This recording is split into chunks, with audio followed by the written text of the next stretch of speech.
বিশ্বনবী জানিয়েছেন দুইটা চোখ জাহান্নামে যাবে না, তার ভেতরে এক নম্বরে ওনারা যারা জনগণের জানমাল ইজ্জত আবরু হেফাজতের জন্য রাত জেগে পাহারা দেয়।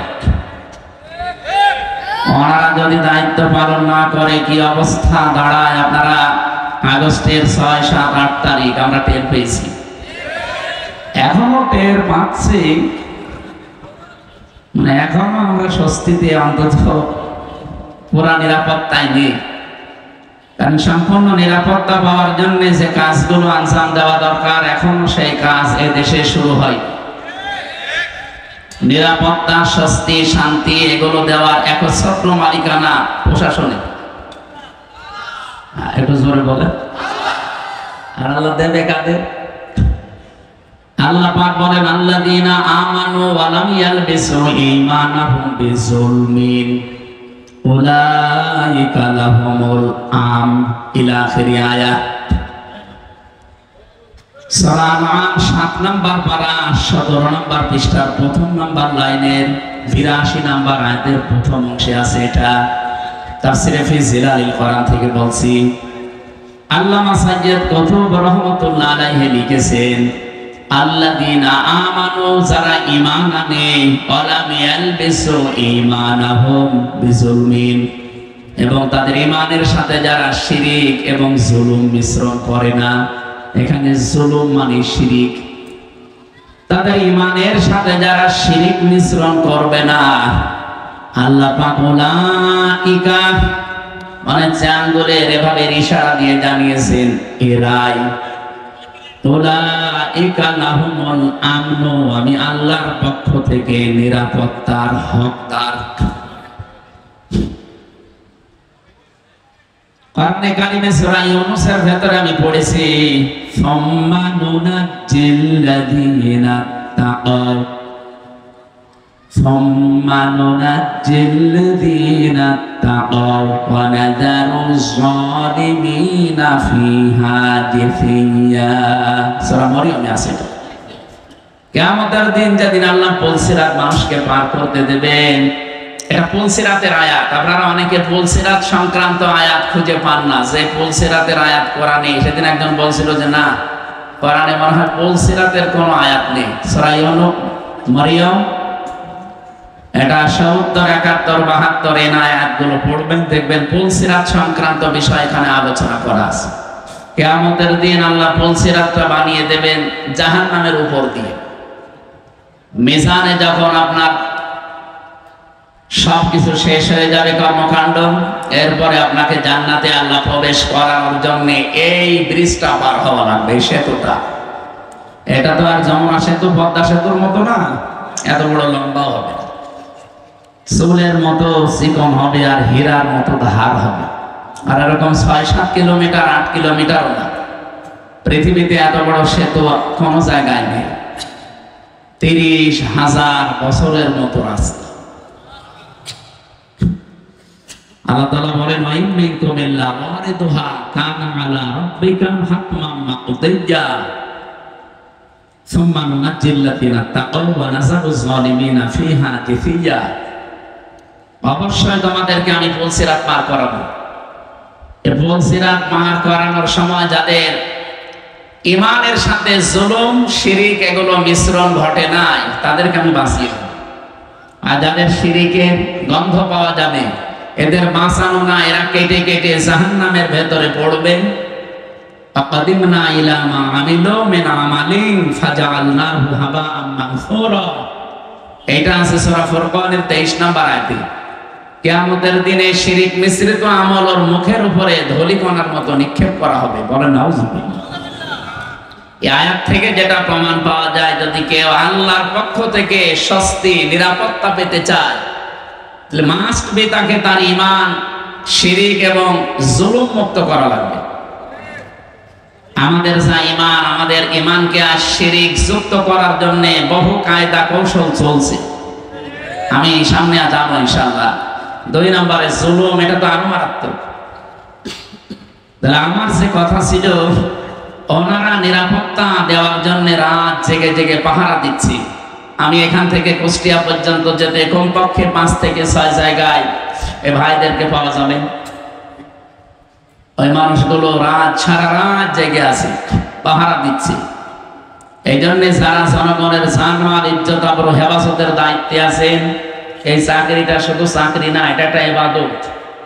আর পুলিশের চাকরিতে যেহেতু কোনো ডিউটি নেই, 8 ঘন্টা 10 ঘন্টা 24 ঘন্টা ডিউটি।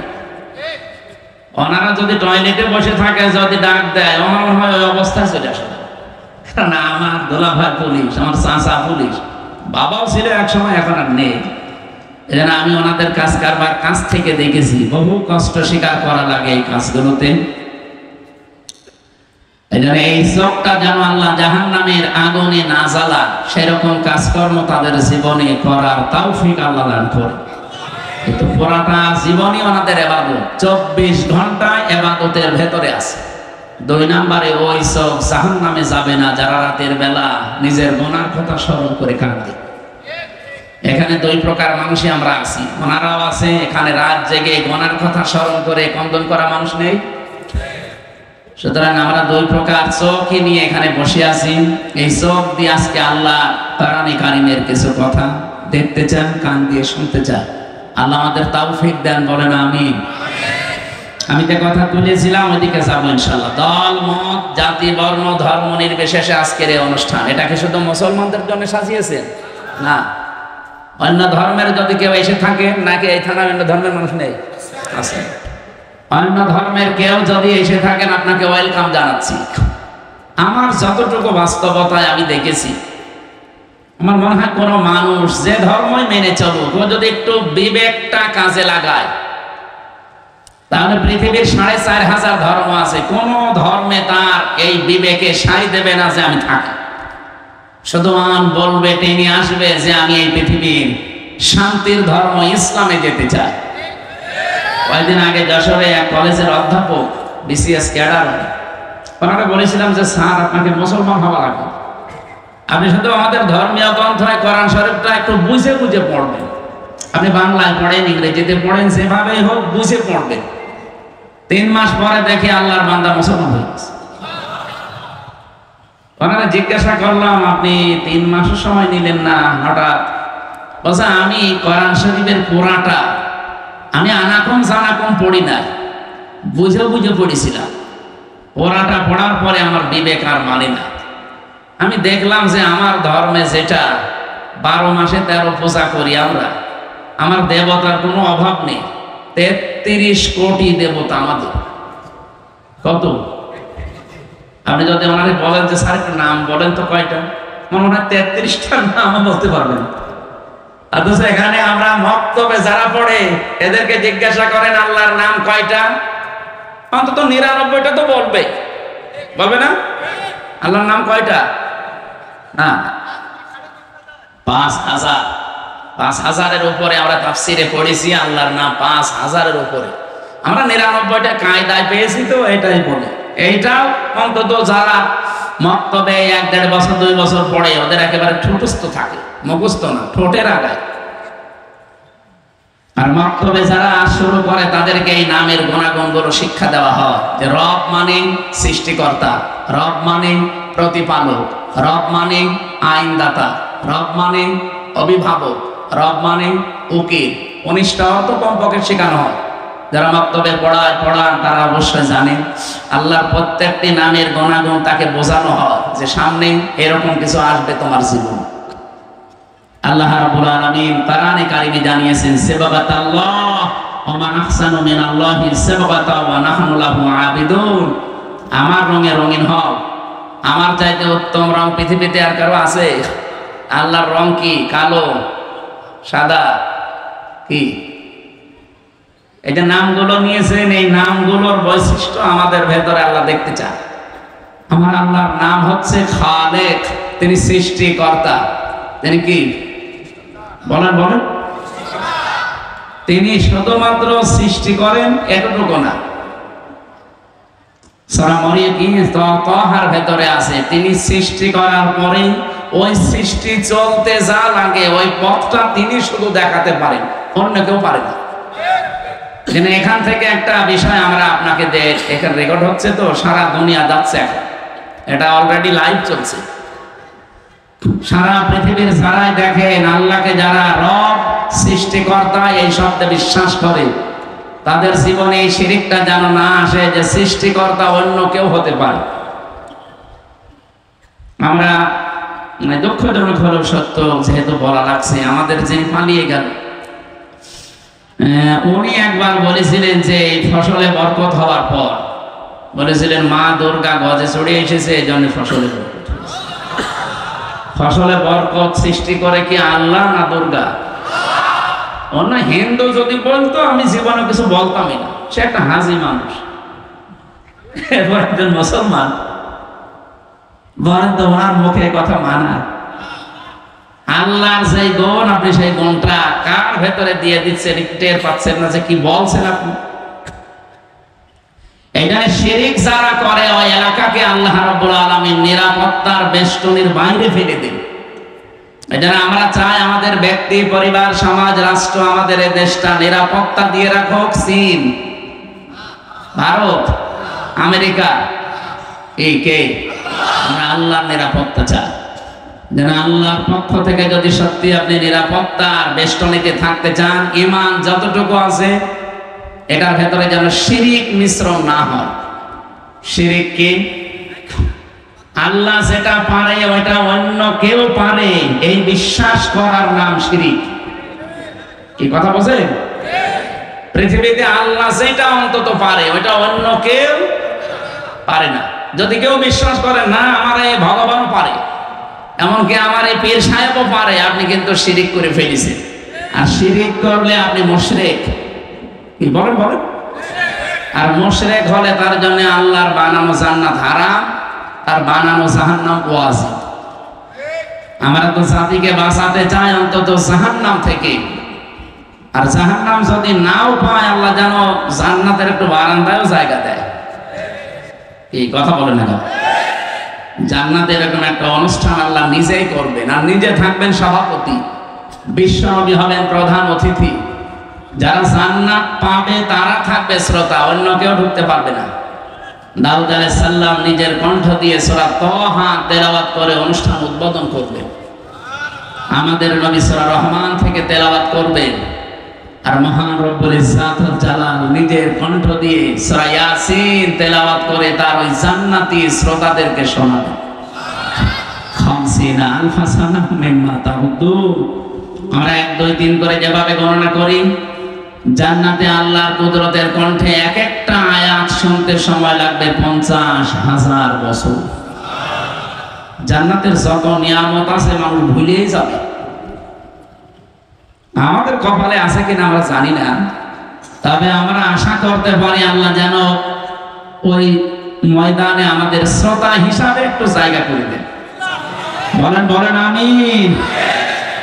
হ্যাঁ দেবে। আপনার জীবনে এমন কোন কাজ যদি থাকে যেটা আল্লাহ ছাড়া আর আপনি ছাড়া আর কেউ জানে না, আল্লাহ কা সিররুন ইনদাল্লাহ বাইনাকা আনতা ওয়া বাইনাল্লাহ, আল্লাহ কা সাদাকাতুন তাখফা লা ইয়ালামুহা ইল্লাল্লাহ। কবি বলছে এমন কোন কিছু তোমার জীবনে আছে, সাদাকা হোক, নেক কাজ হোক, যেটা আল্লাহ ছাড়া আর তুমি ছাড়া কেউ জানে না। এরকম গোপন কিছু কাজ করে রাখবে। আমি এক ওসি সাহেবকে পড়াতাম বিশ্ববিদ্যালয়ে যখন ছিলাম, ওই 10 সালে। উনি আমার মাঝে মাঝে এই প্রশ্নটা করতেন যে দুনিয়ায় এমন কিছু গোপন কাজ করব কেউ জানে না, কিয়ামতের দিন যেন এটা নেওয়া যায় মালিকের কাছ থেকে। ওই দিন থেকে আমি এই কবিতাটা মুখস্থ করেছিলাম, এখনো পর্যন্ত নাড়া দেয় আমার অন্তরে। কথাটা অনেক দামি কথা। আপনি গোপনে এমন কিছু করে রাখবেন যেন অন্য কেউ জানে না। ওই যে পাহাড়ের যে 3 যুবকের ঘটনা আমরা শুনি, তাদেরকে আল্লাহ মুক্ত করেছিলেন তাদের গোপন এই নেক কাজের কারণে। তারা 3 জনেই গোপনে আল্লাহকে খুশি করার জন্য এমন এমন নেক কাজ করেছিলেন যেটা আর কেউ জানতো না। আল্লাহ রাব্বুল আলামিন ওই 3টা নেক কাজের ওসিলা দিয়ে তারা এই গোপন কাজের যেই দোয়া করেছেন, এত বড় বিশাল বিপদ যেখানে মরণ ছাড়া উপায় ছিল না, ওই বিপদ আল্লাহ কাটিয়েছেন, কালো মেঘ দূর করে দিয়ে তাদেরকে আল্লাহ বাঁচিয়ে দিয়েছেন। এই জন্য এমন এমন কাজ জীবনে করে রাখবেন। এই যে তারা সেজদা দেন, রাতের বেলা উঠে একটু নিরিবিলি, পৃথিবীর সব ঘুমিয়ে গেছে, এমন একটা সেজদা লাগাবে অন্তত এক সেজদায় যেন 1 ঘন্টা কেটে দেয়। আমি জেলখানায় থাকতে 3টা বছর বহু সেজদায় এমন পেয়েছি, মানুষকে নিচেও দিয়েছে, মজাও লাগে একটা আলাদা। আপনি 45 মিনিট 1 ঘন্টা সেজদায় পড়ে থাকেন, কিছু বলাও লাগবে না, শুধু এমনি পড়ে থাকবেন, মনে হবে আল্লাহর কুদরতি পায়ে আমি পড়ে আছি। একটা আলাদা অনির্বচন সুখ আপনাকে আল্লাহ দান করবে, যেটা কিনতে পাওয়া যায় না। আল্লাহ আমাদের জীবনে এরকম কিছু গোপন নেকির কাজ করার তৌফিক দেন, বলেন আমিন। আমার ভাইরা, আমার যে কথা তোলা ছিল আমি তুলেছি। আমাদের ঈমান আমরা শিরিক মুক্ত করতে চাই। নিরাপত্তা দেওয়ার একচ্ছত্র মালিকানা আমার আল্লাহ। পৃথিবীর কারো নিরাপত্তা নিয়ে মানুষ স্বস্তি শান্তিতে থাকতে পারে না যতক্ষণ আল্লাহ নিরাপত্তা না দেয়। এই কথা বোঝেন? কত মানুষদের নিরাপত্তা দেওয়ার জন্য এগিয়ে আসতেছে না। বাংলার মানুষেরা যতদিন পর্যন্ত আল্লাহর এই নিরাপত্তা আপনি না পাবেন, বাইরের যত বড় উন্নত রাষ্ট্র নিরাপত্তা দিয়ে তাদের নিরাপত্তারই তারা গ্যারান্টি দিতে পারছে না। আজকে ইসরায়েলে দেখেছেন, আজকে 12:30টার সময় কি ভূমিকম্প, অলরেডি একদিকে দাবানল জ্বলছে আর একদিকে ভূমিকম্প। ওদের 112টার উপরে উন্নত মেশিন কাজ করছে, পানি, ঔষধ এবং এই যে স্প্রে দিয়ে আগুন লেভাতে সক্ষম হচ্ছে না, কারণ এই আগুন তো আর হামসা ধরায়নি, আগুন ধরিয়েছে কে? সারখার হয়ে যাচ্ছে পুরে। ওদের বিশ্ব রোড বন্ধ হয়ে গেছে, জেরুজালেমের রাস্তা বন্ধ হয়ে গেছে। এভাবে যদি আর সর্বোচ্চ সপ্তাহখানি করে কন্ট্রোলে আনতে না পারে, পৃথিবীর মানচিত্র থেকে এই জঘন্যতম জাতি ইহুদিরা, ইসরায়েল রাষ্ট্র, এটা পৃথিবী থেকে হালাক হয়ে যাবে। এগুলো হওয়ার পেছনে আমি কোরআন থেকে একটা কারণ পেয়েছি। সূরা ইউনূস 100 নম্বর আয়াত, 11 নম্বর পারা, 19 নম্বর পৃষ্ঠা, 4 নম্বর লাইনে আছে, শেষের দিকে পাবেন। ওয়ায়াজআলুর রিজসা আলাল্লাযিনা লা ইয়াকিলুন। কোন মানুষ যদি তার বিবেক অনুযায়ী কাজ না করে, আবার বলেন, কোন মানুষ যদি বিবেক অনুযায়ী কাজ না করে, তাহলে তার উপরে আল্লাহ নিজে ভুল সিদ্ধান্ত চাপিয়ে দেয়। ওয়ায়াজআলুর রিজসা আলাল্লাযিনা লা ইয়াকিলুন। বিবেক, বুদ্ধি, কমন সেন্স, এটা অনুযায়ী যদি কেউ দুনিয়াতে কাজ না করে, তার উপরে ভুল সিদ্ধান্ত চাপিয়ে দেয় কে? এই লোকটা বিবেক বহির্ভূত কাজ করেছিল। 1940 সালে ওদেরকে থাকতে দিয়েছিল, আমরা যেমন মায়ানকে রোহিঙ্গাদের থাকতে দিয়েছি, মানবতার খাতিরে ওদেরকে থাকতে দিয়েছিল। এই পৃথিবীর নিকৃষ্ট জাতি এখন এই ইহুদিরা, খালি গায় খালি পায়, তামাম দুনিয়ার কেউ নেয়নি। অথচ এই মানুষগুলোকে থাকতে দিয়ে এখন তার কাল হয়ে দাঁড়িয়েছে। এই কথা বলে না কেন? যারা থাকতে দিল তাদেরকে এখন দেশ থেকে তাড়িয়ে দিচ্ছে। এই সিদ্ধান্তটা তার ভুল ছিল। এই মানুষগুলো বিবেক বহির্ভূত কাজ করার কারণে আল্লাহ এমন কিছু চাপিয়ে দিয়েছে যেটা এখন কন্ট্রোলের বাইরে। হ্যাঁ, এদিকে তাকান। কোন দিকে তাকিয়ে আছেন আপনি? দ্বিতীয় নম্বরে আমাদের পাশের প্রতিবেশী নামে কলঙ্ক। সবাই খারাপ না, এখানে কিছু উগ্রপন্থী এতদিন যারা আমাদেরকে সারা বিশ্বের মোড়লদের কাছে জঙ্গি হিসাবে দেখাতে চেয়েছে, এখন তাম দুনিয়ার সবচাইতে নিকৃষ্ট এবং বড় জঙ্গি ইন্ডিয়া। এদের উগ্রপন্থী যারা, তারা মোদি যেহেতু উগ্রপন্থী, এজন্য নামও এসেছে পৃথিবীতে নিকৃষ্ট মানুষের তালিকায় 2 নম্বরে। আপনি এখন ইন্টারনেট সার্চ দেন, 6 জন মানুষের নাম পাবেন, দুনিয়ার সবাই তাদের ঘৃণা করে। 1 নম্বরে নেতানিয়াহু, 2 নম্বরে মোদি, 3 নম্বরে আমাদের যেটা পালিয়েছে, ওইটার নাম আমি বলি না, ওটার নাম বললে আমার কেমন লাগে। বলেন এই মানুষগুলো কি শুধু আমরা খারাপ বলছি? তামাম দুনিয়া যত সৃষ্টি আল্লাহ করেছেন, সব সৃষ্টি ওদের ঘৃণা করে, দেখতেই পারে। ওরা আজ দাঙ্গা অলরেডি লাগিয়ে দিয়েছে। আপনি কি মনে করছেন ওটা তার কাটার ওপারে থাকবে? বাতাস এই দেশে আসলো বলি। এজন্য গোবিন্দ পরামানিক অলরেডি কাল পরশুদিন জানিয়েছে, হে পৃথিবীর হিন্দুরা, এ মাতাল লোকটাকে থামান, কারণ ও যা করছে এটা বিবেক বহির্ভূত কাজ। আমি আমার জায়গায় থাকবো, আমার সম্পদ নিয়ে, আমার জীবন ইজ্জত আবরু নিয়ে আমি না, ও সব এখন দখল করার চেষ্টায় আছে। আমাদের বাপ দাদা মুসলমান যারা, তারা হাজার হাজার বিঘা জমি জায়গা ওয়াকফ করে দিয়েছিল মসজিদ, মাদ্রাসা, খানকা, গোরস্থান, ঈদগার জন্য। অথচ এখন অবৈধ একটা আইন পাশ করে সব দখল করে দিচ্ছে। আর এমন শয়তানের শয়তান, খালি মাটির নিচে মন্দির পায়। পৃথিবীর মানুষ মাটির নিচে পায় তেল, গ্যাস, সোনা, রূপা, আর ও কি পায়? খালি মন্দির পায়। তাহলে যেখানে সেখানে না, শুধু মসজিদের নিচের মন্দির পায়। এখন যদি বাংলাদেশে আমরা আওয়াজ তুলি যে ঢাকার স্বামীবাগের ইসকন মন্দির, এটা 1000 বছর আগে মসজিদ ছিল, এটা ভেঙে ফেলা হবে, মানবেন? আর আমরা পারবো না, কারণ আমাদের এই ধর্মে এরকম বাড়াবাড়ি, জোর জবরদস্তি, এ দাঙ্গা এগুলো আছে। ধর্মে কোনো বাড়াবাড়ি নেই, যার ধর্ম সে পালন করবে। এই দেশেই তো এই জন্য পৃথিবীতে আমাদের দেশটা আজ মানে উজ্জ্বল দৃষ্টান্ত হয়ে আছে। এই 54 বছরে আমরা আরো উপরে থাকতাম যদি প্রতিবেশী না থাকতো। এই শয়তানটা আমাদের উঠতেই দেয় না, খালি মিথ্যা ছড়িয়েছে। মাইক্রোসফট রিপোর্ট দিয়েছে তাম দুনিয়ার 257টা দেশ নিয়ে যে পৃথিবীতে সবচেয়ে বেশি মিথ্যা তথ্য পরিবেশন করে ইন্ডিয়া। ওরা আল্লাহর একটা একটা করে ঘর সব ভেঙে ফেললো। কতগুলো ঘর ভেঙেছে দেখেছি, আজকেও একটা ঘর ভেঙেছে। আমার মনে হয় আমার নিজের ঘর ভাঙলেও আমাদের মুসলমানের কাছে এত কষ্ট লাগতো না, আল্লাহর ঘর ভাঙলে আমাদের যত কষ্ট লাগছে। এই লোকটা বিবেক বহির্ভূত কাজ করছে, এই জন্য কোরআনের কথা ছিল যারা বিবেক বহির্ভূত কাজ করবে তার উপরে ভুল সিদ্ধান্ত চাপিয়ে দেবে কে? এই জন্য আপনারা ওকে থামান, নয়তো টোকরা টোকরা হতে কিন্তু দেরি হবে না। এই কথা বলে না কেন? এই দুইটা দেশের কথা বলার পরে আমি একটা কথা বলতে চাই, যেহেতু সামনে এসেছে এই জন্য বলছি। বাংলাদেশে কালকের দিন পর একটা রায় আছে, দুইটা বিষয়ের রায় একদিনই হতে পারে। নিবন্ধন এবং একটা মাজলুম মানুষ জনাব এটি মাজহারুল ইসলাম। আমার মনে হয় যারা দায়িত্বে আছেন বিবেক বহির্ভূত কোনো কাজ করবেন না। যদি বিবেকের বাইরে যে কোনো কাজ করেন, রাগে হোক আর কারো ইশারায় হোক, ভুল সিদ্ধান্ত কিন্তু আল্লাহ চাপিয়ে দেবে, তখন আর সামাল দিতে পারবেন না। কারণ এই দেশের মানুষ অলরেডি তাদের দেওয়ালে পিঠ থেকে গেছে বারবার এই তারিখ পেছাতে পেছাতে। আর মামলার তারিখ পেছালে যে কেমন লাগে, আমি তো এই 3 বছরে টের পেয়েছি। আমার মামলাটা কমপক্ষে 30 বার সিএম কোর্ট, জজ কোর্ট, হাইকোর্ট মিলে 30 বার উঠেছে। যেদিন ওঠে মনে করলাম যে আকাশকে বের হতে পারবো, বিকাল বেলা সংবাদ আসে না হয়নি, আবার 1-1.5 মাস পেছে গেছে। এই সময় যে কি কষ্ট লাগে, যারা জেলে থাকে তারা ছাড়া এই ওয়াজ করে বোঝানো হবে।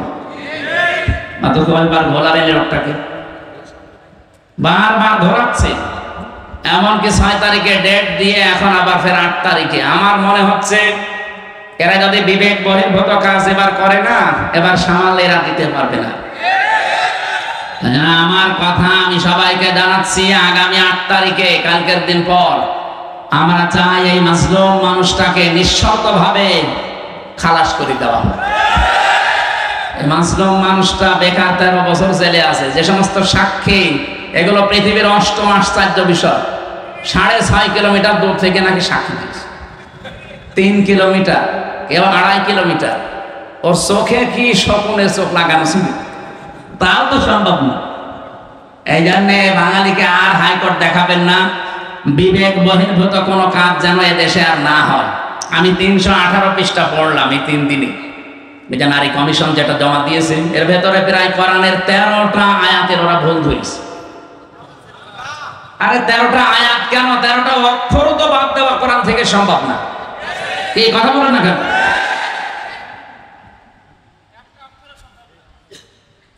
ছাব্বিশটা আয়াতের বিরুদ্ধে ওরা মামলা দিয়েছিল, ভারতে কেস করেছিল যে এগুলো বাতিল করা লাগবে। আর এরা অলরেডি 13টা আয়াতে হাত দিয়েছে। এদের পেছনে কোনো রাঘব বোয়াল আছে, অথবা এরা মানসিক বিকারগ্রস্ত মেয়াদ উত্তীর্ণ গাঁজা খেয়ে ফেলেছে। মেয়াদওয়ালা গাঁজা খেলেও তো মানুষ, আমি তো দেখি লালনের মাজারে পুলিশে পাহারা দেয়, মেয়াদওয়ালা গাঁজা খাইতে, এই জন্য ওরা চুপচাপ থাকে। আর এরা মেয়াদ উত্তীর্ণ গাঁজা খেয়েছে, এই জন্য এমন এমন কথা দিয়েছে, এবারে পড়ার পরে আমার আশ্চর্য লাগছে, এরা কি বাইরে থাকার মতো সুস্থ মানুষ? এদের তো পাবনায় পাঠাতে দরকার। ওরা লিখেছে যে স্বামী স্ত্রীর যে মিলন, এই মিলনে যদি স্ত্রী রাজি না থাকে, স্বামী যদি সহবাস করে জোর করে, তাহলে তার বিরুদ্ধে ধর্ষণের মামলা দেওয়া হবে। ধর্ষণের মামলা যদি দেয়, রায় হবে কি? ফাঁসি। কথা বলছেন এখানে? একজন বিচারপতি আন্দাজে ফাঁসি দেবে, সাক্ষী লাগবে না। আর স্বামী স্ত্রীর বিষয়টা তারা দুইজন ছাড়া কেউ জানে? এখন ওখানে তো আমার মনে হয় ইউটিউবারদের দিয়ে রাখা লাগবে। এরা কি খেয়ে কথা বলে আমি বুঝি না। অথচ এটা কোরআন শরীফের একেবারে মানে টাটকা বিরোধী কথা। সূরা নূরে কি নেশার ভেতরে আছে স্বামী স্ত্রীর যে ব্যবহারের নিয়ম নীতি, যেসব পুরা তারা পাল্টাতে চায়। 2 নম্বরে তারা লিখেছে যে দেহ আমার, সিদ্ধান্ত আমার। এটা কোরআনে কারিমের প্রায় 8টা আয়াতের বিরুদ্ধে। আমি নিজে যতটুকু পড়েছি, আল্লাহুল খালকু ওয়াল আমরু ইনিল হুকমু ইল্লা লিল্লাহ, এরকম 8টা আয়াত সরাসরি কোরআনের বিরুদ্ধে ওরা কলম ধরেছে। ওরা বলতে চায় দেহ আমার, সিদ্ধান্ত আমার। আর আল্লাহ বলেন সৃষ্টি আমার, সিদ্ধান্ত আমার। দেহ আপনার, আপনাকে কে বলেছে? আপনি দেহের মালিক। আমি এই যে 33 বছর বয়স আমার, বলেন তো 34 বছর আগে হামজা নামে উল্লেখ করার মতো আমি কিছু ছিলাম? 92 সালে আমি জন্ম নিয়েছি, অথচ 91 সালেও হামজা নামে আমি এখানে বসার যোগ্যতা রাখতাম। আমার মা বাবা দায়িত্ব পালন করেছে, তারা শুধু বিছানায় ছিল, এই বাকি যা করার সব করেছে আমার আল্লাহ। আল্লাহ বলেন মায়ের রেহেমের ভেতরে বাবার এই বীর্যটা যখন দ্রুত গতিতে এখানে এসে হাজির হয়, কমপক্ষে এটা 40 দিন 40 দিন 40 দিন 40 পাল্টাতে থাকে। 120 দিনে আমি আল্লাহ এটাকে কমপক্ষে 4-8টা জিনিস বানিয়ে ফেলি। আপনি তো এখানে কম্পিউটার ভেড়াতেন, স্ক্রিন দিলে আমি একটা একটা করে আপনাকে দেখাতে পারতাম। বাবার এই নাপাক পানিটা দিয়ে আল্লাহ যে 4টা জিনিস বানায়, এটা সূরা তরিকের ভেতরে আছে। ফালিয়ানজুরিল ইনসানু মিম্মা খুলিকা মিম্মা দাফিকিন ইয়াখরুজু মিন বাইনিস সুলবি ওয়াত তারাইব।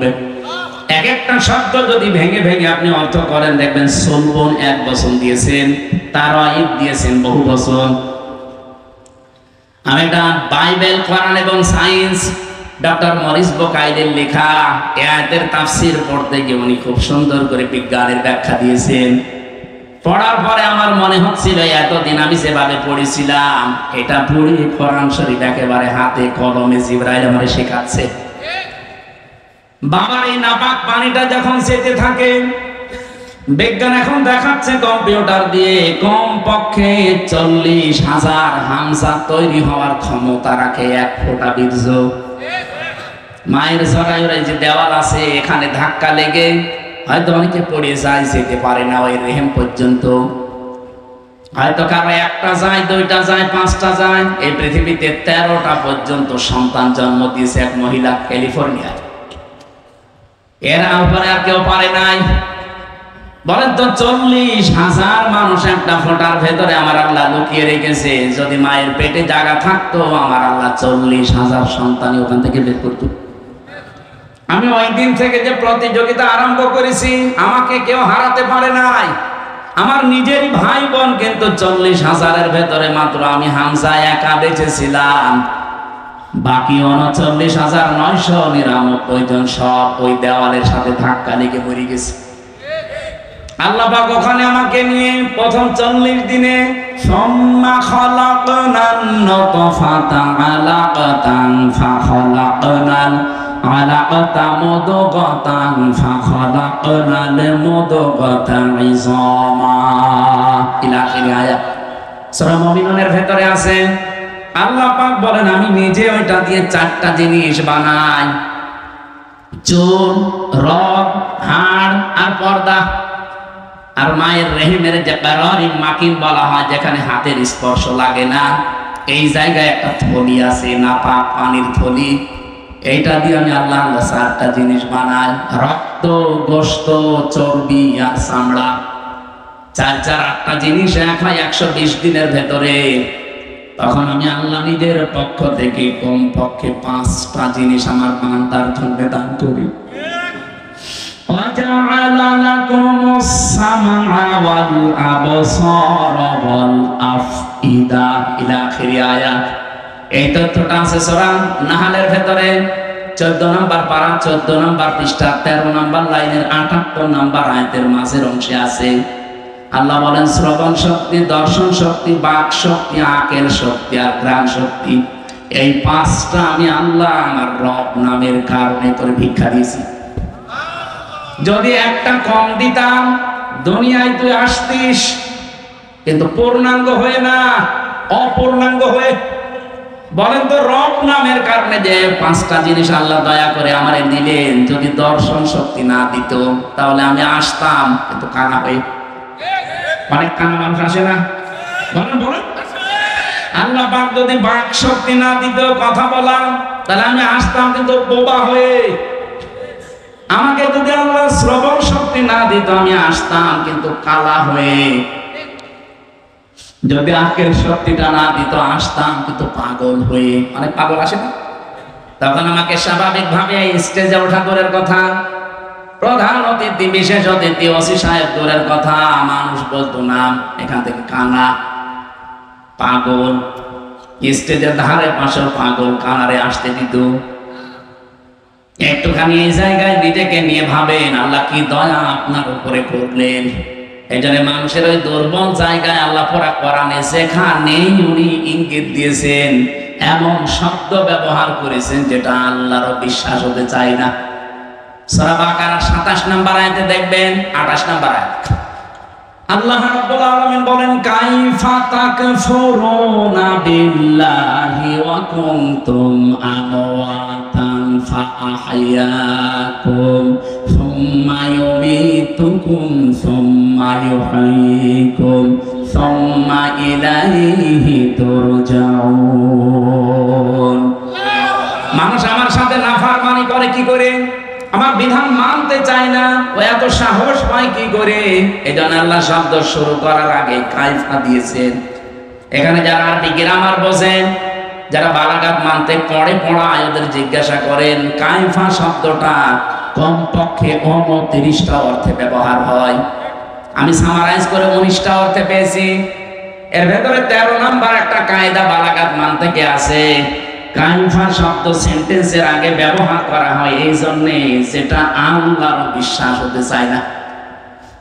আল্লাহ বলেন, কাইফা তাকফুরুনা বিল্লাহ, মানুষ আমার সাথে নাফরমানি করে, কুফরি করে, আমার বিধান মানতে চায় না। কেমন করে? অথচ অমিত ছিল, ওকে আমি জীবন দিয়েছি। আল্লাহর বিশ্বাস হচ্ছে না যে লোকটা আমার সাথে কুফরি করতে পারে। এখানে শব্দ দিয়েছেন কাইফা।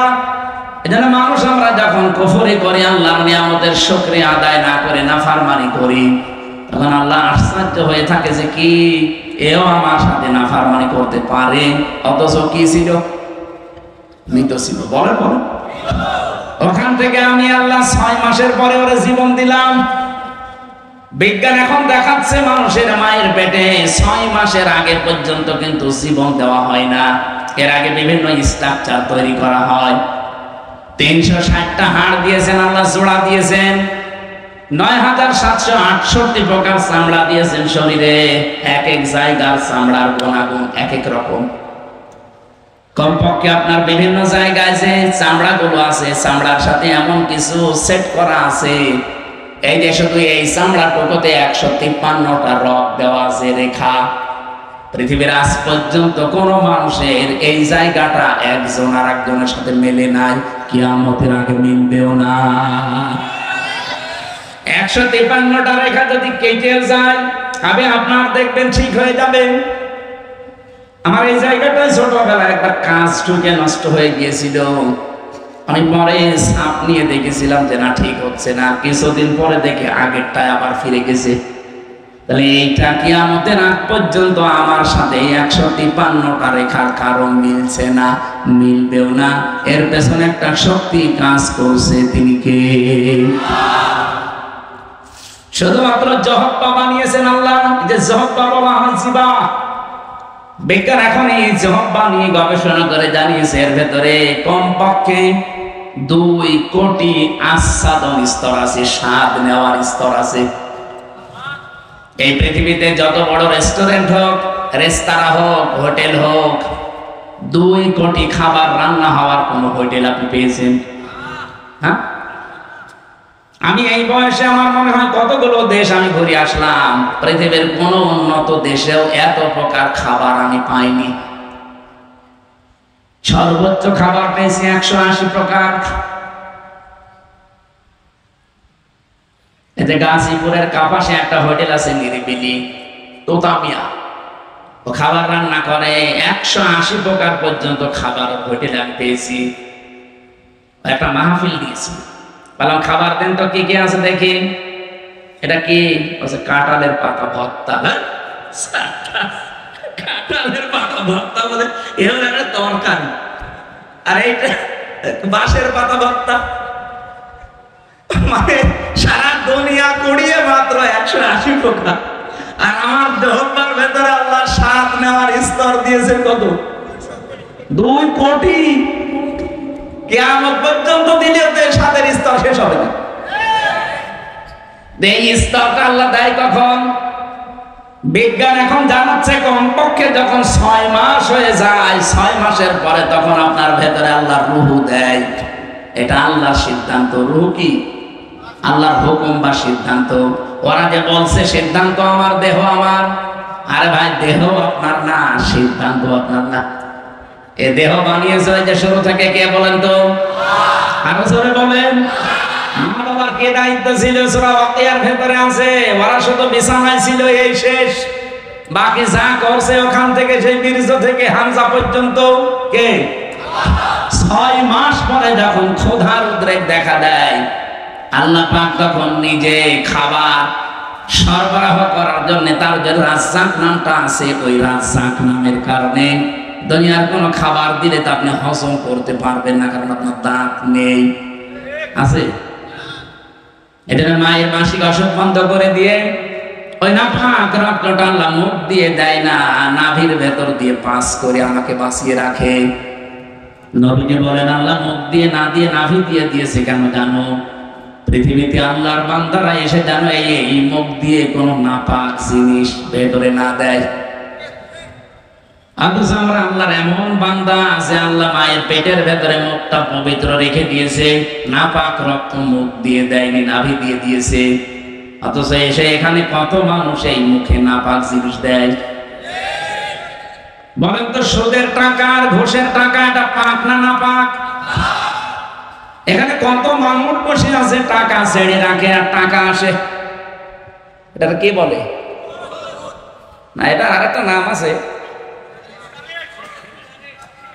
বলেন তো, যে 1000 টাকা যারা ছেড়ে দিয়েছেন, মাসে মাসে 100 টাকা 200 টাকা করে বেশি দেয়, এই কাজে যারা আছেন এই টাকাটা পান, এটা কি নাপাক? নাপাক। যারা এগুলো করছেন তাদের ছেড়ে দেওয়া লাগবে, নয়তো আপনি নবীর হাদিস অনুযায়ী মায়ের সাথে জিনা করছেন। কারা কারা এই কাজে আছেন হাত তোলেন তো। এই এলাকা তো ভালো মনে হচ্ছে, আলহামদুলিল্লাহ। ওসি সাহেবের কাছে অনেক নালিশ যায় না মনে হয়, এলাকা অনেক ভালো, একটা লোক নেই। যারা এই যে নাপাক জিনিসগুলোর ভেতরে অন্যতম আরেকটা এলাকায় চলে কিনা আমি জানি না, বিড়ি আছে। এটা এটার বন্ধ অভ্যাস, ওটা খেলে মুখ পর্যন্ত আমার মনে হয় গন্ধ হয়ে যায়। যারা খায় তারা তো টের পায় না, যারা পাশে দাঁড়ায় তারা টের পায়। আপনি একটু চিন্তা করেন না, আপনার এই নাভির ভেতর দিয়ে আল্লাহ পাস করে আপনাকে বাঁচিয়েছে, কেন মুখ দিয়ে ওটা দিতে পারতো না? আল্লাহ জানে যে আমার বান্দা এই নাপাক জিনিস আমি মুখ দিয়ে দিলে এই মুখটা নাপাক করে ফেলবে। আমি চাই এটা পবিত্র থাক, দুনিয়ায় যে আমি আল্লাহর পবিত্র নাম যেন উচ্চারণ করে। সুবহানাল্লাহ বলতে পারেন না? 6 মাসের পরে যখন রূহ এসে গেছে, খাবারের উদ্রেক দেখা দেয়। আল্লাহ পাক বলেন খাবার তো এভাবে চলতে থাকে, আস্তে আস্তে আমি আল্লাহ নিজে তখন আকৃতি বানাই। আল্লাযী ইউসাউবিরুকুম ফিল আরহামি কাইফা ইয়াশা ইলা আখিরি আয়াত। সূরা আলে ইমরান 3 নাম্বার পারা, এটা 9 নাম্বার পৃষ্ঠা 6 নাম্বার লাইনের 6 নাম্বার আয়াতের প্রথম অংশে আছে। আল্লাহ বলেন তিনি সে আল্লাহ যিনি মায়ের পেটের ভেতরে তোমাদের আকৃতি তৈরি করেন। তোমার যে আকার আকৃতি এটা পৃথিবীর কেউ বানায়নি, এটা আমার আল্লাহর নিজের সিদ্ধান্তে তৈরি হয়েছে। এখানে পৃথিবীর যত সৃষ্টি সবচাইতে সুন্দর সৃষ্টি মানুষ। কথা বলে লাকাদ খালাকনাল ইনসানা ফি আহসানি তাকওয়িম। পৃথিবীতে সবচাইতে সুন্দর করে আল্লাহ বানিয়েছে মানুষের চেহারাকে। এত সুন্দর আর পৃথিবীর কোন সৃষ্টির ভেতরে আপনি পাবেন না।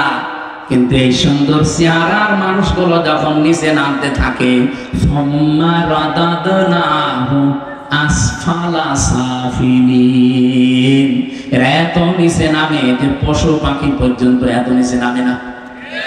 এই বাংলাদেশে নিচে নামে নাই। আসিয়ার মতো 7 বছরের মেয়েকেও যারা ধর্ষণ করতে ছাড়ে না, ওরা কি মানুষ না জানোয়ার? জানোয়ার বললেও ভুল হবে, কারণ জানোয়ারও অত নিচে নামে না।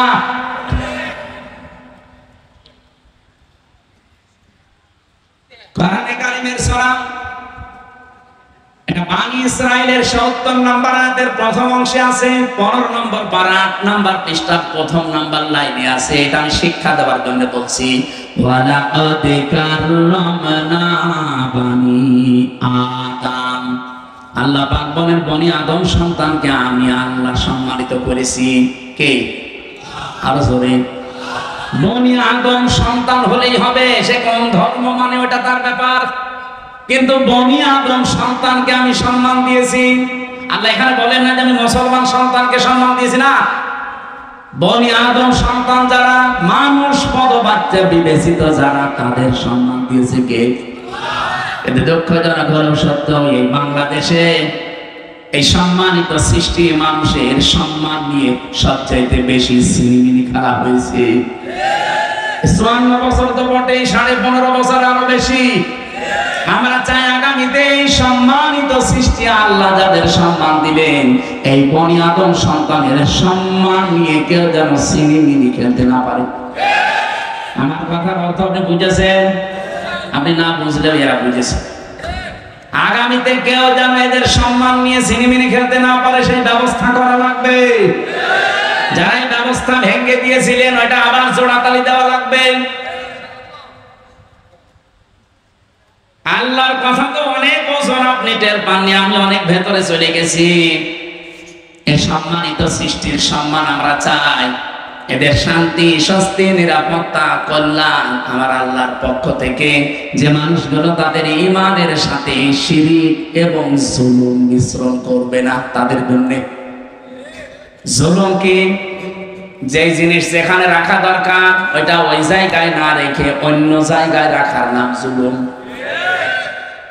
এই যে মাথার এই টুপিটা থাকা দরকার মাথায়, এটা যদি কেউ পায়ের কাছে রাখে, টুপির সাথে জুলুম। এই কথা বুঝছেন না? আমার স্যান্ডেল আমি পেছনে রেখে দিয়েছি, এটা থাকার দরকার পায়ের কাছে, এটা যদি আমি মাথায় নিয়ে বসে থাকি, এটা এই স্যান্ডেলের উপরে জুলুম। কারণ সেখানে যার স্থান ওইটা ওই জায়গায় রাখা লাগবে। আল্লাহ পাক এই কোরআনকে পাঠিয়েছেন এই পৃথিবীর ময়দানে সবচাইতে উঁচু জায়গায় রাখার জন্য। বাংলাদেশে সবচাইতে উঁচু জায়গা এখন সংসদ। এক কথা বলছেন, আমরা চাই এই কোরআন সংসদে যাক। অধ্যাপক মুজিবুর রহমানের মতো মাত্র 300 এমপির 151 জন যদি সামনে এই নির্বাচনে কোরআন বুকে নিয়ে যেতে পারে, এটা উপরে উঠে যাবে। কি এই কথা বলে না কেন? 300 জন লাগবে না, মাত্র 151 জন অধ্যাপক মুজিবুর রহমান আমরা চাই, যারা কোরআন বুকে নিয়ে যেতে পারবেন। আর সংসদের প্রথম অধিবেশনে তারা বিল আনবে। মাননীয় স্পিকার, আমরা নামাজের আর যাকাতের বিল চাই। মানে যখন বলবে হাত তোলেন, 151 জন যদি হাত তুলে ফেলে ওই দিন নামাজটা কায়েম হয়ে যাবে দেশে, যাকাতটা সরকারি ভাবে কায়েম হয়ে যাবে, তখন আর নামাজের ওয়াজ যাকাতের ওয়াজ করা লাগবে না।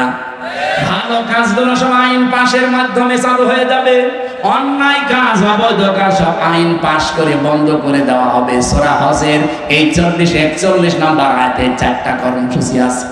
আমরা চাই মানুষের শান্তি, স্বস্তি, নিরাপত্তা, জুলুম থেকে বাঁচার জন্য এই 4টা কাজ আর রাষ্ট্রীয়ভাবে জারি হোক। 54 বছরে যারা গেছে জারি করে নাই, এবার যারা যাবে তারা যেন করে, সেই ব্যবস্থা করে দেওয়ার দায়িত্ব ফেরেশতাদের। তাদের বলুন আমি যে আয়াতের শেষ অংশ পড়েছিলাম এই সংক্রান্তই আমি এসেছি এবার জায়গা মতো। আল্লাহ পাক বলেন কাবুরা আলাল মুশরিকিনা মা তাদউহুম ইলাই। আমি কমিশনের একটা বাদ দিয়ে দিলাম, আমি একটা শিক্ষা দিতে চেয়েছিলাম, আমার মনে হয় আপনারা বুঝে ফেলেছেন যে দেহ আমার, সিদ্ধান্ত আমার, এটা আল্লাহর সাথে শিরিক। কারণ দেহ আমার না, সিদ্ধান্ত আমার না, দেহ আল্লাহ বানিয়েছে, সিদ্ধান্ত তার। ওটা সূরা আরাফের 54 নম্বর আয়াতের মাঝের অংশে আছে, আপনি বাড়ি যেয়ে তাফসীর দেখে নিন। আমার আয়াত হচ্ছে সূরা শুরা, সূরা শুরা 13 নম্বর আয়াতের শেষের অংশ। আমরা যদি সত্যি এই দেশে 151 জনকে সংসদে পাঠাতে চাই যারা বুকে কোরআন নিয়ে প্রবেশ করবে, এই কথা শুনলে সবচাইতে বেশি রাগ করবে মুশরিকরা। এই জন্য কাবুরা আলাল মুশরিকিনা মা তাদউহুম ইলাই। হে নবী, আপনি যেদিকে ডাকতেছেন মানুষকে, যে আকিমুদ্দিন, যেটা অধ্যাপক সাহেব পড়ছিলেন, নামাজের মতো, রোজার মতো, যাকাত দেওয়ার মতোই ফরজ হচ্ছে আল্লাহর এই জমিনে আল্লাহর বিধানটা কায়েম করা। এই পৃথিবীতে যত নবী আল্লাহ পাঠিয়েছেন, শুধু 2 জন নবী বাদ দিয়ে প্রত্যেক নবীর উপরে তাদের আসল মিশন আর ভিশন ছিল এইটা, আকিমুদ্দিন ওয়ালা তাতাফাররাকু ফি, দিন কায়েম করো, কোনো ফতোয়াবাজি করবে না। এই বাংলাদেশে এরকম একটা পরিবেশ তৈরি হচ্ছে, দল মত জাতি বর্ণ ধর্ম নির্বিশেষে সবাই গোবিন্দ পরামানিকের মতো মানুষ বলছে এই দেশে ইসলাম কায়েম হলে আমরা সবচাইতে নিরাপদে থাকতে পারবো। আপনি কি বলছেন? কি সে একটা হিন্দু মানুষ যদি কথা বলতে পারো? সেদিন গাইবান্ধায় হিন্দু এক পুরোহিত, আপনারা দেখেছেন, আমিরে জামাতের আগে বক্তব্য দেওয়ার সময় বলেছে এই দেশে যদি ইসলাম যায় ক্ষমতায়, এদেশের অন্যান্য ধর্মের মানুষরা সবচাইতে বেশি নিরাপত্তায় থাকতে পারে। তারা অলরেডি এখন বুঝে ফেলছে।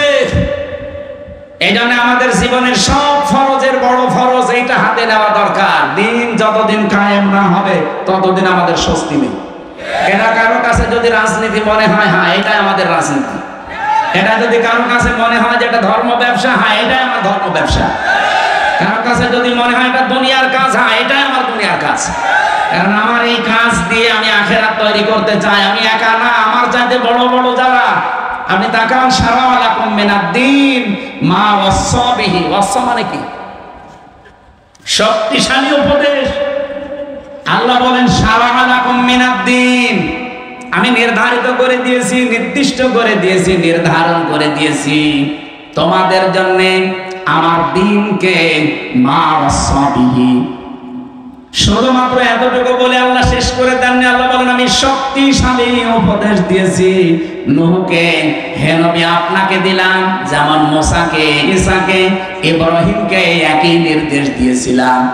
আমি আয়াতের তাফসীর পড়তে গিয়ে দেখেছি এই পৃথিবীতে যত নবীকে আল্লাহ পাঠিয়েছিলেন, এক একজন নবীর শরীয়ত ছিল আলাদা আলাদা, কিন্তু দ্বীন ছিল এক। আমার কথা বুঝেন? পৃথিবীর যত নবীকে আল্লাহ পাঠালেন প্রত্যেকটি নবীর দ্বীন ছিল এক, কিন্তু শরীয়ত আলাদা আলাদা। এটা বোঝাতে গিয়ে আমি তাফসীরে একটা উদাহরণ পেয়েছি। এদিকে তাকান, একজন বাড়িওয়ালা 5 জন কর্মচারী রেখেছেন, এক একটা কর্মচারীর কাজ আলাদা আলাদা। মালিক কয়জন? আর জোরে। কিন্তু কাজ যাদেরকে 5টা কর্মচারী আলাদা আলাদা দিয়েছে, প্রত্যেকটা অর্ডারের উপরে মালিকের যেহেতু হুকুম আছে, প্রত্যেকটা হুকুমের দাম আছে না নেই? তারা তো প্রত্যেকেই মালিকের কর্মচারী, কাজ এক একজনকে এক একটা ভাগ করে দিয়েছে। কেউ বাজার করবে, কেউ বাড়ি ঘর ঝাড়ু দেবে, কেউ দারোয়ানি করবে। আল্লাহ পাক বলেন আমি আমি মালিক, আমি দিন একটাই পাঠিয়েছি, কিন্তু এক এক নবীর শরীয়তে জীবন বিধানের ভেতরে আলাদা আলাদা নিয়ম দিয়েছিলাম। আমাদের নবী মুহাম্মদ রাসূলুল্লাহকে আল্লাহ যে শরীয়ত দিয়েছেন, আদমকে সে শরীয়ত দেয়নি। হযরত ঈসাকে যে শরীয়ত দিয়েছে, মুসাকে সেটা দেয়নি। কিন্তু লক্ষণীয় বিষয় একটা, যত নবী এসেছে দিন সবার কিন্তু এক ছিল, আর সবাইকে আল্লাহ নির্দেশ দিয়েছে আনাকিমুদ্দিন, দিন কায়েম করো। তাফসীরে আমি দুইটা জিনিস এখান থেকে আরো ফলো করে পেয়েছি, এইদিকে তাকান। দিন যতদিন পর্যন্ত কায়েম না হবে তোমার ব্যক্তি, পরিবার, সমাজ, রাষ্ট্র, এলাকায়, আবার শুনুন, দিন যতদিন কায়েম না হবে তোমার এলাকায়, তোমার ব্যক্তিতে, পরিবারে, সমাজে, রাষ্ট্রে, যতদিন পূর্ণাঙ্গ দিন কায়েম করা সম্ভব হবে না, ততদিন পর্যন্ত যতটুকু দিন আছে অতটুকুই টিকিয়ে রাখার জন্য চেষ্টা করা লাগবে। না, আমি বোঝাতে পারিনি, এটা একটু কঠিন। দিন এখনো বাংলাদেশে যেহেতু কোরআনের 500 আইন আছে, একটাও কায়েম নেই। আছে? হ্যাঁ, কিছু কিছু আছে হালকা। এই যে পারিবারিক আইন, যেটা বিবাহ শাদী, এটা ইসলাম দেখেই হয়। আমাদের জমি জায়গা বন্টন, এটা ইসলাম দেখেই হয়। কথা বলছেন না, নাকি অন্য কোনো নিয়ম নীতি মেনে করি আমরা? হ্যাঁ, সে ব্যক্তিগত কিছু মানুষ আলাদা আলাদা করতে পারে, সেটা আলাদা। কিন্তু আমরা অধিকাংশ মানুষ অন্তত পারিবারিক জীবনী আইনগুলো এখনো আছে। তাহলে যতদিন পর্যন্ত পূর্ণাঙ্গ দিন এই দেশে কায়েম না হবে, ততদিন পর্যন্ত অন্তত যতটুকু দিন আছে এইটাকে টিকিয়ে রাখার জন্য চেষ্টা করা লাগবে। এখন সেইটাও যদি হাত ছাড়া হয়ে যায়, ওরা যে 318 পৃষ্ঠার রিপোর্ট দিয়েছে, পুরাটা পড়ে আমি নিজের এই ছোট মাথায় পেয়েছি প্রায় 13টা কোরআনের আয়াত পাল্টিয়ে ফেলেছি। এগুলো মানলে নাকি অবিচার হবে, বৈষম্য হবে। ইসলাম মানলে যদি বৈষম্য হয়, তাহলে কোন ধর্ম মানলে বৈষম্য দূর হবে বলেন তো দেখি? পৃথিবীর অন্যান্য ধর্মের কিতাবগুলো একটু টাচ করেন। ইহুদিদের ধর্ম আছে, খ্রিস্টানদের ধর্ম আছে, মুশরিকদের ধর্ম আছে, বৌদ্ধদের ধর্ম আছে। এদের ধর্মীয় গ্রন্থগুলো যতটুকু পারেন পড়েন। আমি বিশ্ববিদ্যালয়ে থাকাকালীন একটু টাচ পেয়েছিলাম, ওরা সবগুলো জায়গায় বৈষম্যের শিকার করে আছে। ওদের মেয়েদেরকে বিবাহের সময় যা দিয়ে দেয় ওইটাই শেষ, অথচ বিবাহের সময় মেয়েদের বাড়িতে, এইদিকে তাকান, বিবাহের সময় মেয়ের বাড়িতে মেয়ের বাবার কাছ থেকে ছেলে পক্ষের লোক যদি একটা পানও তার সন্তুষ্টি ছাড়া খায়, এইটা পায়খানা খাওয়ার মতো হারাম। যেটা আমরা যে বরযাত্রী বলে চালিয়ে দেই, কোথায় পেয়েছেন ঘটনা? এটা হিন্দুদের থেকে এসেছে বরযাত্রীর নিয়ম। মুসলমানদের বিয়েতে কোনো বরযাত্রী যাবে না, মুসলমানদের বিয়েতে হবে অলিমা। আর অলিমা কি ছেলের বাড়ি হয় না মেয়ের বাড়ি? হ্যাঁ, ছেলের বাড়ি। এলাকায় কি বরযাত্রী যাওয়ার সিস্টেম আছে? এটা বন্ধ করা। কোন বাড়িতে এখন আর বরযাত্রী যাওয়া যাবে না, কারণ মেয়েদের সম্মান মর্যাদা নবীজি নিজে এত বাড়িয়ে দিয়েছেন। বিশ্বনবী যতগুলো বিয়ে করেছিলেন তার চারটা মেয়ে তিনি বিয়ে দিয়েছেন, একটাকেও তিনি বরযাত্রী খাওয়াননি। উনি করেছেন নিজে অলিমা, জামাইদেরকেও করিয়েছেন অলিমা। আজকে থেকে তওবা করেন, আমরা বরযাত্রীর দাওয়াত পেলে আর যাবো। আমার সাথে একটা ছেলে থাকে, বলছে হুজুর এই ওয়াজ আর 2 দিন পরে করবেন, আমার বিয়েটা হয়ে যাক।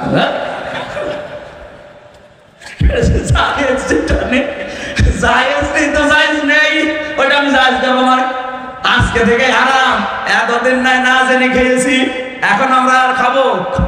বরযাত্রী যাবেন? আওয়ালিমা করেন, আমি রাজি আছি, দরকার 5 দিন ধরে খাওয়ান, অসুবিধা নেই। সম্মানিত মা বোনেরা, আপনাদের এই জায়গায় নারী কমিশন হাত দিয়েছে। কত সম্মান আল্লাহ কোরআনে কারিমে নবীজির হাদিসে সূক্ষ্ম ভাবে আল্লাহ দিয়েছেন। যদি আপনার নিজের সম্মান আপনি বুঝতেন, নিজের এই মর্যাদা ফিরে পাওয়ার জন্য আন্দোলন করতেন। আর ওরা কি কমিশন বানিয়েছে, নারীদের আরো ঠকিয়েছে। ওরা বলে যৌনকর্মী যারা, তাদেরকে শ্রমিকের মর্যাদা দেওয়া লাগবে। ওরা শ্রমিক হয় কি করে? তাহলে কালকে তো ঢাকায় তো এসে পুলিশকে বলবে যে ভাই স্যার আমরাও শ্রমিক, আমাদের কম কষ্ট নেই ডাকাতি করতে, কি ডাকাতি করা কষ্ট না?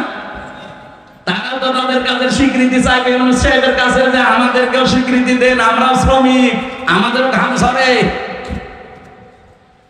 এটা না করে যদি ওনারা এই যে 1 লক্ষ যৌনকর্মী আছে সারা বাংলাদেশ মিলে সরকারি জরিপ, এই 1 লক্ষ মানুষকে, ওই মানুষগুলো সরকারি ভাবে যারা টাকা বিভিন্ন জায়গায় ব্যাংকে পড়ে থাকে, ছাতা পড়ে যায়, কেউ জানে না, ওই টাকাগুলো নিয়ে নেন, যাকাতের মাধ্যমে হোক, এককালীন দানের মাধ্যমে, কাজ জোর করেই নেন, দরকার টাকা পড়ে থাকবে কেন?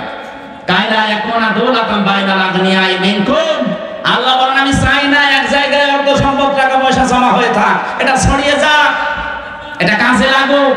সুতরাং এই টাকাগুলো আমার মনে হয় রাষ্ট্রীয় ভাবে সব আদায় করে 1 লক্ষ মেয়েদের পুনর্বাসন করা দরকার। কে কথা বলে না কেন? মায়েদের 2টা করে গরু কিনে দেন, 5টা ছাগল কিনে দেন, অথবা সেলাই মেশিন কিনে দেন, এমব্রয়ডারি করার জায়গা করে দেন, ওরা নিজেরা হালাল কর্মজীবন তৈরি করে সংসার করে দুনিয়ায় সম্মানের সাথে বেশি থাক। খুব বেশি মাত্র 1 লাখ আছে সারা বাংলাদেশ মিলে, গোপনে গোপনে যেগুলো আছে ওগুলো বাদ দিলাম। এই কাজ আপনারা কোন নিয়মে লিখলেন? এটা কোরআনের বিরুদ্ধে আছে, এমনকি মানব অধিকারের বিরুদ্ধে।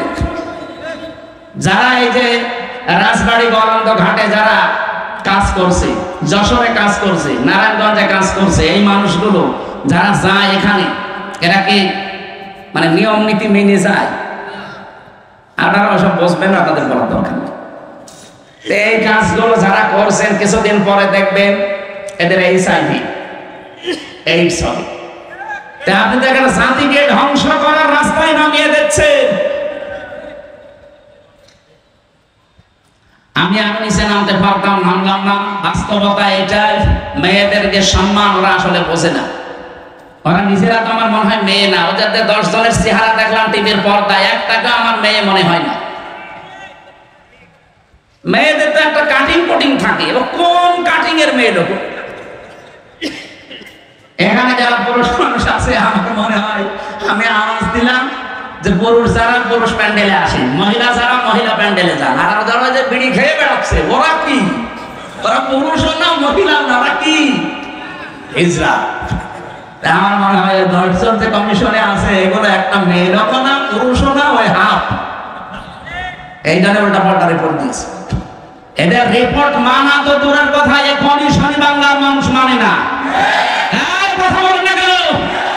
এদের কমিশন যদি মেনে এই বিবেক বহির্ভূত কাজ করা হয়, এমন দাবানল চলবে না। ওরা তো 112টা মেশিন দিয়েও পারছে না, আপনি সারা দুনিয়া এনেও পারবেন না। আমি ইঙ্গিত দিলাম, আশা করি আপনি বুঝেছেন। এরকম কোন বিবেক বহির্ভূত কাজ এই দেশে আমরা কেউ করবো না, সাপোর্টও করবো না। তাহলে ভুল সিদ্ধান্ত আল্লাহ নিজে চাপিয়ে দেবেন, তখন কন্ট্রোলের বাইরে চলে যাবে। আল্লাহ আমাদের হেফাজত করুন। আমরা বলছিলাম দিন যতটুকু আছে এতটুকু টিকিয়ে রাখা লাগবে, এটা একটা আনাকিমুদ্দিন, পূর্ণাঙ্গ যতদিন কায়েম না হয়। যেহেতু এই দেশে এখনো অলিমার সিস্টেম নেই, না আছে আছে কিছু কিছু জায়গায়। স্যার আপনি কি অলিমা করেছেন? আমি একজন করি, এ স্যার অনেক করি।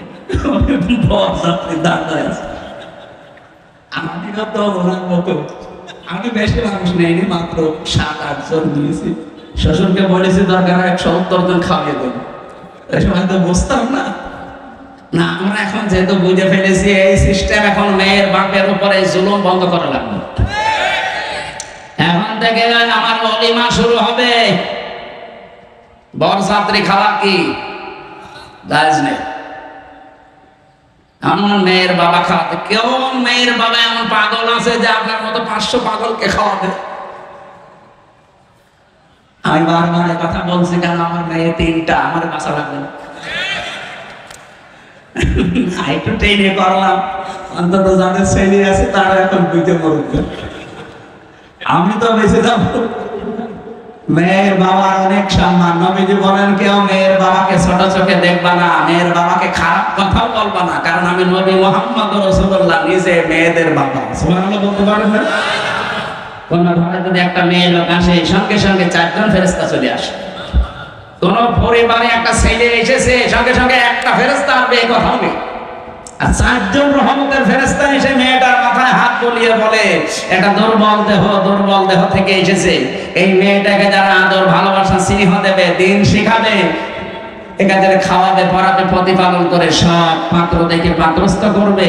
কিয়ামতের দিন আমি নবী আর ওই মেয়ের গার্জিয়ান এইভাবে পাশাপাশি জান্নাতে থাকবো। কোন ছেলের ব্যাপারে এমন কথা হাদিসে আছে নেই। এই জন্য মেয়ে বলে যারা রাগ করেন, মন খারাপ করেন, করবেন না ভাই। আমি নিজে সহ যাদের মেয়ে আছে আমরা খুশি হব যে আল্লাহ আমাকে দয়া করে জান্নাতের অধিকারী বানিয়েছেন। বলেন সুবহানাল্লাহ।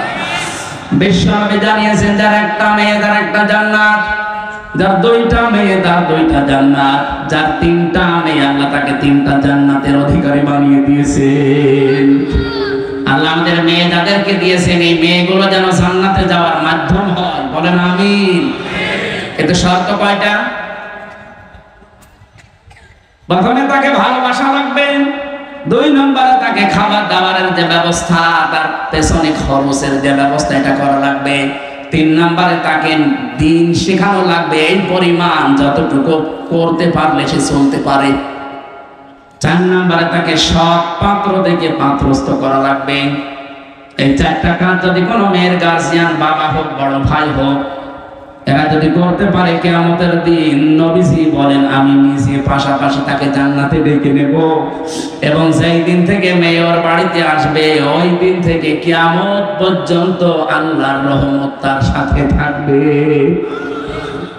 নবীজি কিন্তু দুনিয়া পর্যন্ত শেষ করেন, নিজের রহমত শুধু দুনিয়ায় পাবেন ইলা ইয়াউমিল কিয়ামাহ। এই মেয়ে যেই দিন ওর বাড়িতে এসেছে ওই দিন থেকে আল্লাহর রহমতের একটা দৃষ্টি তার উপরে থাকবে। ওই দিন থেকে কিয়ামত পর্যন্ত আল্লাহর দয়া ওই গার্জিয়ানের উপরে থাকবে। আল্লাহ সেই দয়ার ভেতরে আমাদেরকেও শামিল করেন। বলেন আমিন। যে কথা তুলেছিলাম যেহেতু দিন এখনো পরিপূর্ণ কায়েম নেই, যতটুকু আছে এগুলো টিকিয়ে রাখার জন্য 5 ওয়াক্ত নামাজ কায়েম নেই রাষ্ট্রে। আমরা নিজেরা অন্তত যারা পড়ি না আরম্ভ করেন, ব্যক্তিগত জীবনে পারিবারিক জীবন পর্যন্ত একটু ঠিক করেন। ওয়ামুর আহলাকা বিসসালাতি ওয়াসতাবির আলাইহা লা নাসআলুকা রিজকা নাহনু নারযুকুকা ওয়াল আকিবাতু লিত্তাকওয়া। সূরা তাহার 132 নাম্বার আয়াতে আছে, হে নবী নিজে নামাজ পড়েন, যেহেতু এখনো কায়েম করতে পারেননি নিজে নামাজ পড়েন। পরিবারস্থ লোক যারা আছে তাদেরকেও নামাজের তাকিদ দেন। আমি আল্লাহ আপনার কাছে রিজিক চাই না, বরং আমি আল্লাহ আপনাকে রিজিক দেই। আর শুভ পরিণাম অপেক্ষা করছে আমার মুত্তাকি বান্দাদের জন্য। এখানে দিন যেহেতু এখন আমরা কায়েম করতে পারি না, এবার পূর্ণাঙ্গ ভাবে যতটুকু আছে এতটুকু টিকিয়ে রাখার চেষ্টা করা ফরজ। আর এই কথাগুলো বললে সব চাইতে মন খারাপ হবে, খারাপ লাগবে যারা শিরিক করে বেড়ায়, যাদের ইমানের ভেতরে শিরিক আছে, যারা মুশরিক তারা। আল্লাহ পাক বলেন আল্লাহু ইয়াজতাবি ইলাইহি মাইয়াশা। আল্লাহর দিন আল্লাহর জমিনে কায়েম করার জন্য সবাইকে আল্লাহ নির্বাচিত করবে না। আল্লাহ সবাইকে পছন্দ করবে না, সবাইকে আল্লাহ বাছাইও করবে না। ইয়াজতাবি শব্দের শাব্দিক অর্থ হচ্ছে নির্বাচিত করা, বাছাই করা, নির্ধারণ করা, পছন্দ করা। আল্লাহ শুধু পছন্দ করবে তাকে, ওয়াহদি ইলাইহি মাইয়ুনিব, যে লোকটা আল্লাহর দিকে মন থেকে ফিরে আসতে চায়। সুতরাং আজকে থেকে আপনি আল্লাহর বিধানের দিকে মন থেকে ফিরে আসার চেষ্টা করেন, আপনাকে আল্লাহ দিন কায়েমের কর্মী বানিয়ে দেবে ইনশাআল্লাহ। আল্লাহ আমি সহ যারা এসেছি এই জমিনে দিন কায়েমের একজন কর্মী হিসাবে দায়িত্ব পালন করা আল্লাহ যে কবুল করবেন, তাদের সাথে আমাদেরকেও যেন পছন্দ করেন। বলেন আমিন। আরো জোরে বলছেন আমিন। মেয়েরা যারা এসেছেন, সম্মানিত মা বোনেরা, জেলে থাকা অবস্থায় আমি কয়েকটা বই লিখেছিলাম মেয়েদের উপরে। তার ভেতরে একটা আছে যে এটা দাম্পত্য জীবনের সমস্যা এবং তার সমাধান কি হবে। কারণ এই 3 বছরে আমি একটা জিনিস পেয়েছি, 100 জনের প্রায় 70 জন জেল খাটতেছে তার বর কারণে। হয় যৌতুকের মামলা অথবা এই যে নারী নির্যাতনের মামলা, যে কোনো আমার হয় সাবদের কাছে এরকম মামলায় বেশি যায়। হয় জমি জায়গা নাই মেয়ে। এই বইটা নিজের বউকে পড়াবেন, মেয়েকে পড়াবেন, 120 পৃষ্ঠা আছে। দাম্পত্য জীবনের কলহ এবং তার সমাধান এই বইটার ভেতরে পাবেন। আর একটা আছে শুধুমাত্র পুরুষের জন্য, পুরুষ মানুষ সংসারে কে কি কাজ করবে দাম্পত্য জীবনে, এটা একটু নিয়েছেন যদি থাকে। আর একটা আদর্শ নারী আছে, মেয়ে আদর্শ কোন কোন মহিলা হবে? এই যে যারা কমিশন বানিয়েছে এরা আপনার আদর্শ না। কারা হবে এর ভেতরে 6 জনের জীবনী দেওয়া আছে। আর এটা সৃষ্টি জগৎ নিয়ে লেখা। আমি যেভাবে তথ্য দিচ্ছিলাম এখান থেকে দিয়েছি। এটা শুধু শিক্ষিত মানুষদের জন্য। গাড়িতে পাওয়া যাবে, যাওয়ার সময় নিয়েছেন, স্যারকে দিয়ে দিন। আমি আজকের মতো আর পাচ্ছি না, আজকের মতো শেষ করে দিলাম। আল্লাহুম্মা আমিন। লা ইলাহা ইল্লা আনতা সুবহানাকা ইন্নী কুনতু মিনাজ জালিমিন। লা হাওলা ওয়ালা কুওয়াতা ইল্লা বিল্লাহিল আলিয়্যিল আযীম। রব্বুল আলামিন, রাত 11:30 বাজতেছে, গভীর রজনী, সামনে আমাদের তাহাজ্জুদের নামাজ, ফজরের নামাজ, সকালে কর্মজীবন আছে। এইজন্য আমরা শেষ করে দিয়েছি। যতটুকুই বললাম আল্লাহ দুনিয়ায় আমল করার সুযোগ দাও। যে বিশাল আয়োজনে তুমি যদি খুশি হয়ে থাকো, কোরআনের এই প্রচারে সবগুলো বিশ্ব নবীর রওজায় পৌঁছে দাও। দুনিয়ার মাটির নিচে যারা ঈমান নিয়ে ঘুমিয়ে গেছে এদেরকে মাফ করে দাও। রব্বুল আলামিন মাহফিলের সম্মানিত সভাপতি, সহসভাপতি যারা এসেছে, মাওলানা সিরাজুল ইসলাম সহ প্রত্যেককে তুমি মাফ করে দাও। মাহফিলের প্রধান অতিথি অধ্যাপক মাসুদুর রহমান, বিশেষ মেহমান অধ্যাপক আব্দুল খালেক সহ যত অতিথি এসেছে আল্লাহ অতিথিদেরকেও তুমি অমরের মতো কবুল করো। মাহফিলে আজকে প্রশাসনের যে ভাইগুলো এসেছে, বিশেষ করে আমাদের অভিভাবক যারা আফজাল হোসেন, এতানোর থানার সম্মানিত অফিসার ইনচার্জ সহ যত ভাইরা এসেছে, নিজেদের বাবা মা, আত্মীয় স্বজন, ভাই বোন, স্ত্রী পুত্র ছেড়ে দিয়ে বাংলার বিভিন্ন প্রান্তে যারা দায়িত্ব পালন করে, জনগণের জান মাল ইজ্জত হেফাজতের জন্য তাদের বাড়ি ঘর, স্ত্রী পুত্র সন্তান আদি আল্লাহ তুমি পাহারাদার হয়ে দাও। তাদের শরীরকে তুমি জনগণের জন্য সুস্থ রাখো। পুরা দায়িত্বটা ইবাদত হিসাবে কবুল করে নাও। যত মানুষ আমরা দূর দূরান্ত থেকে আসলাম, আমাদের যাওয়া আসায় তুমি বরকত দাও। কোরআনের এই আয়াতটা জীবনে পঙ্খানো মেনে চলার সুযোগ দান করো। মা বোনদেরকে খাদিজাতুল কুবরার মতো বানিয়ে দাও। এ মাহফিলে বরণের সদস্য যারা কাজ করেছে, এদেরকে যে মা পেটে নিয়েছে, মায়ের পেট খাদিজার মতো বানিয়ে দাও। এলাকায় মাটির নিচে যারা ঘুমিয়ে আছে, কোরআনের ইজ্জতে মাফ করে দাও। মাওলানা আব্দুল আওয়াল সহ নামনা সানাসাত আলেমরা এখানে কথা বললেন, আলেমদের কাতারে তুমি কিয়ামতে শামিল করে দাও। 3টা বছর কারাগারে এবং রিমান্ডে আমি অসুস্থ হয়ে গেছি, আল্লাহ আমাকে আগের অবস্থায় ফিরিয়ে দাও। বাংলার জমিনটা তোমার কালাম দিয়ে চলছে, দিন কায়েম হয়ে গেছে, এটা দেখে মরার সুযোগ দাও। বারাকাল্লাহু লানা ওয়া লাকুম ফিল কোরআনিল আযীম। জীবনের শেষ কথা যেন এটা বলতে পারি, লা ইলাহা ইল্লাল্লাহু মুহাম্মাদুর রাসূলুল্লাহ। আসসালামু আলাইকুম। আস্তে আস্তে ওই যে গাড়িতে আছে, বইটা নিয়েছি।